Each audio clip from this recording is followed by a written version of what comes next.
யாரு?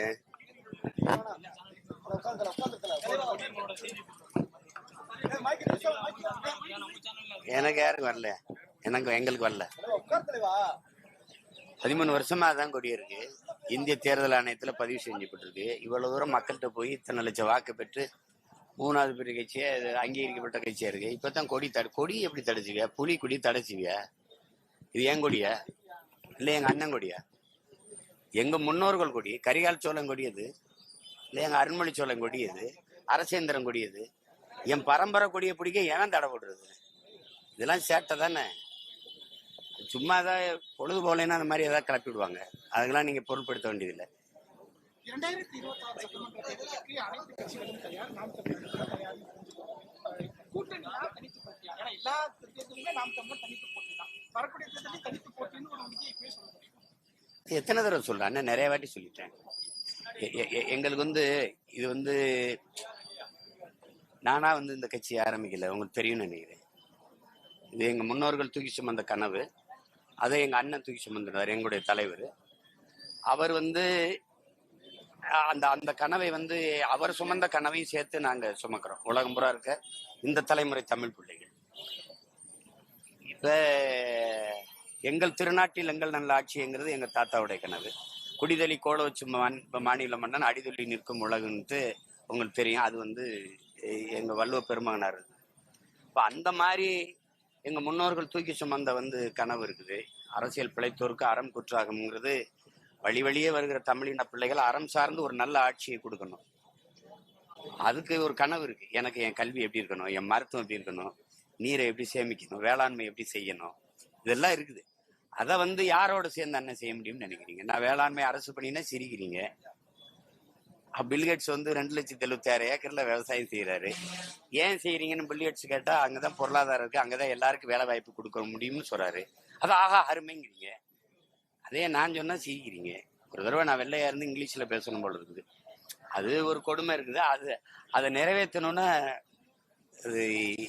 அது என்னுடைய கனவை நிறைவேற்றணும், நான் தான் நிறைவேற்றணும். புதிய கட்சின்னு என்ன இருக்கு? தம்பி ஆரம்பிக்கிறாரு 26 இப்ப ஆரம்பிக்கிறாரு, செப்டம்பர்ல ஆரம்பிக்கிறாரு. அவரு அது அந்த நேரத்துல பாக்கணும். ஏன்னா இப்ப முடிவு இது குறித்த முடிவை என் தம்பி தான் எடுக்கணும். அது அப்ப பேசுவோம். இப்போ அந்த தம்பி தான் எடுக்கணும்னா அப்புறம் நீங்க அதை பேசி பயன் இல்லை. அது அப்புறம் பேசுவோம்.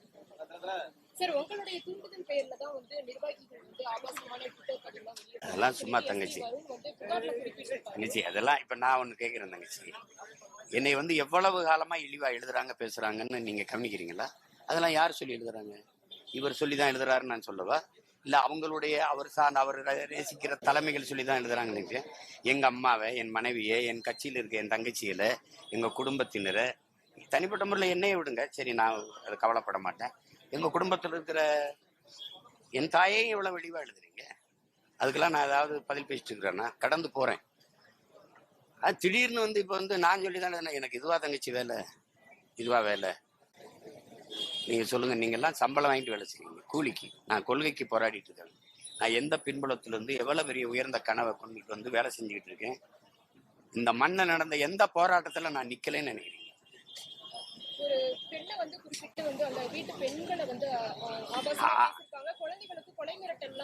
அதெல்லாம் சும்மா தங்கச்சி. நீங்களே தவறான ஒரு ஃபேக் ஐடிம்பாங்கல்ல, அதை ஒன்று உருவாக்கிக்கிட்டு நீங்களே திட்டிக்கிட்டு என் பேர்லேயே அறிக்கை வரும் பார்த்துருக்கீங்களா? முன்னாடி எல்லாம் என் படத்தை போட்டு என்னைய மாதிரியே எழுதிக்கிட்டு இருக்கிறதா இருக்கு. அதெல்லாம் நீங்களா உருவாக்கிக்கிட்டு நாம் தமிழரை இதை போட்டா அது யாரு கண்டுபிடிக்க முடியும்? எங்க பிள்ளைகளுக்கு அது வேலை கிடையாது, அது செய்ய மாட்டாங்க. அப்படி செஞ்சவங்களெல்லாம் உடனே கட்சியை விட்டு நீக்கிருக்கேன். நீங்க தெரியும் கடந்த காலத்துல. ஏன் இந்த மாதிரி பேசிட்டாருன்னு என் தம்பி துரைமுருகனே 2 முறை கட்சியை விட்டு நீக்கிறீங்க. 6 மாசம் 1 வருஷம் அவர் அமைதியா இருந்து வருந்ததுக்கு அப்புறம் தான் திருப்பியே சேர்த்திருக்கேன். அவரை ஒரு தளபதியா இருந்து இயங்கினவருக்கு அது என்ன சாதாரண வெளியில போப்பான்னு. இது எழுதுறதுக்கு நான் கட்சி நடத்தல, இயக்குறத நடத்தல. நீங்க கண்ணியமற்று எழுதும் போது 100 சைத்துக்கிறேன் ஒரு இது போட்டுறான். ஆனாலும் உடனே கண்டிக்கிறோம், அதை நீக்க சொல்றோம், அவங்க மேல நடவடிக்கை எடுக்கிறோம். இது என் வேலை இல்லை. சும்மா யாராவது சும்மா சொல்லிட்டு வழக்கு பதிவுலாம் பண்ணிருக்காங்க. சட்ட ரீதியான போராட்டம் தொடரும். எத்தனை வழக்கு பார்த்தாச்சு? எத்தனை வழக்கு? 138. இதுல எத்தனாவது இதுல? இன்னைக்கு கலைஞர் 100 நாணய வெளியீட்டு விழா நடக்குது. அதுக்கு வந்து ராகுல் காந்தி கூட்டணியில இருக்கக்கூடிய ராகுல் காந்தி கூப்பிடல, மத்திய அரசு வந்து இதை நடத்துறாங்கன்னு சொல்லிட்டு எதிர்கட்சியினர் வந்து ஒரு குற்றச்சாட்டு வைக்கிறாங்க. நீங்க எப்படி பாக்குறீங்க? ஏற்கனவே ஆளுநர் மாளிகையில கூட வந்து முதலமைச்சர் டீ பார்ட்டியில கலந்துருக்காரு. இப்போ வந்து இந்த மாதிரியான ஒரு நிகழ்வு நடக்குது, எப்படி பாக்குறீங்க? அது ஒரு நீண்ட ஒரு செய்தி தங்கச்சி. போடுவீங்களா? எடுப்பீங்க, போடுவீங்களா? இப்போ திமுகவை யாரு எடுத்தாலும் சங்கி, பிஜேபின்னு பி டீம். இப்போ உங்களை என்ன டீம்னு சொல்றது?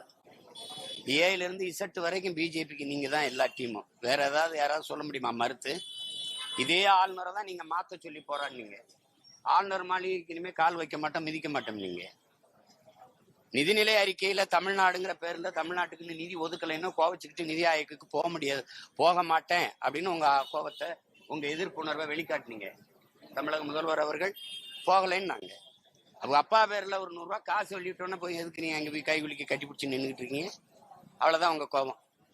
இந்த ஆளுநரும் அதே ஆளுநர் தானே. நீங்க மாத்த சொன்னாலும் இல்ல செலவைக்கு போட்டு வாங்கினீங்களா? வெளுத்து வெள்ளாவில வச்சு கொண்டு வந்திருக்காங்களா? அதே ஆளுநர் தான். இது எவ்வளவு பெரிய சந்தர்ப்பவாதம். ஒருத்தரும் பேசல. இந்த சனாநாயகத்தை வேற இருக்கிறவங்க சங் பரிவாரி கும்பலை அடியோடு விரட்டுகிறவரெல்லாம் வாயை திறக்கலையே, திறக்கல. இந்த ஒரு காசு 100 ரூபாய் காசு, இந்த செல்லா காசுக்கு சரணடைஞ்சிட்டீங்க. எங்க உங்க வாடகை வாய்கள்லாம், உங்க யூடியூபர்ஸ், உங்களுடைய முட்டுகள், சவுக்கு முட்டுகள் ஒருத்தர் ஒண்ணும் பேசல, அமைதியா இருக்கீங்க. அண்ணா பல்கலைக்கழகத்தில் நடந்த அந்த முறைகேட்டுக்கு அறப்போர் இயக்கம் வெளியில கொண்டு வரலைன்னா யாருக்காவது தெரிஞ்சிருக்குமா? அறப்போர் இயக்கம் வெளியில கொண்டு வரல, இன்னைக்கு வரைக்கும் அந்த முறைகேடு நடந்துட்டு தான் இருக்கும். அதை பேச தயாரா இல்ல. தமிழ்நாட்டில் தமிழ் நிலத்தினுடைய தொல்லியல் ஆய்வுக்கு எதுக்கு சமஸ்கிருதம்னு கேட்க ஒருத்தர் இல்ல. சமஸ்கிருதம் எந்த மாநில மக்களின் ஆட்சி மொழி? மொழிவழி மாநிலங்கள் பிரித்தீர்கள். சமஸ்கிருதத்துக்கு எந்த மாநிலம்? பிறகு எதற்காக இந்திய நாடாளுமன்ற கட்டடத்திற்குள் சமஸ்கிருதத்தில் கல்வெட்டு அந்த வாசல்ல? உலகத்தின் முதல் மொழி தமிழ்னு சொல்ல தெரியுது, முதல் மாந்தன் தமிழன் சொல்ல தெரியுது, தமிழ் மொழி நம் மொழி, தமிழ் இனம் நமது இனம்னு பெருமை கொள்ளணும்லாம் பேச தெரியுது. ஏன் அந்த உரிமையை நீங்க பெற்று தரல? அங்கேயே என் தாய்மொழியில கல்வெட்டு இல்ல. சும்மா சந்தர்ப்பவாதம், தேவைக்கேற்ப பேசுறது. இந்த 3 ஆண்டுகள்ல 1000 ரூபாயை தவிர இவர்கள் செய்த அரசியல் ஏதாவது இருக்கா? ஆக்கப்பூர்வ அரசியல் ஏதாவது இருக்கா? அங்க போய் இது நாங்க போய் ஆளுநரை சும்மா ஒரு ஏதாவது ஒரு திருமண நிகழ்வு சந்திச்சா கூட என்ன பேச்சு பேசிருப்பிய. இதுல என்ன பாக்குறதுக்கு இருக்கு? இது ஒரு கொடுமை. அமைதியா இருப்பாங்க பாருங்க, அமைதியா இருப்பாங்க. இன்னைக்கு வெளியீட்டு விழாவில் பாருங்க, இவங்க யாராவது என்ன இவர் அவரை புகழ்றது என்ன, அவர் இவர் நடக்கும் பாருங்க. காங்கிரஸ் கூப்பிடலன்னா அது காங்கிரஸ் கட்சிகள் வெக்கப்படணும், தலைகுனியணும். இந்த காசை வெளியிடு, எதுக்காக அவர் காசு வெளியிடணும்? நீங்க தான் பெரிய பகைகளாச்சே. சனாதன எதிர்ப்பாளர்கள், பாசிச எதிர்ப்பாளர்கள், பாசிஸ்ட் வெளியிட காசு, அது பெருமையா இருக்கு. அந்த பாசிசத்துக்கு காசு வெளியிடும் போது பள்ளியில பீலாது கொடிய பாசிசம்.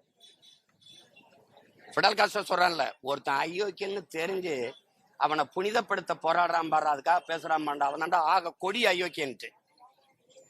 அந்த செயலை செஞ்சுக்கிட்டு இருக்கீங்க எல்லாரும். வேற ஏதாவது கேளுங்க, வேற ஏதாவது. பரவாயில்ல, கேள்வி இல்லைன்னா ரொம்ப மகிழ்ச்சி. 23ஆம் தேதி ஆர்ப்பாட்டத்துக்கு வாங்க. அன்னைக்காவது என்கிட்ட கேளுங்க ஏன் போராட்டம். பாதகம் செய்பவரை கண்டால் நாம் பயங்கொள்ளலாகாது பாப்பா, மோதி மிதித்து விடு பாப்பா, அவர் முகத்தில் உமிழ்ந்து விடு பாப்பா. அண்மை செய்திகளை உடனுக்குடன் தெரிந்து கொள்ள இணைந்திருங்கள் இயம்நாடு தொலைக்காட்சியுடன்.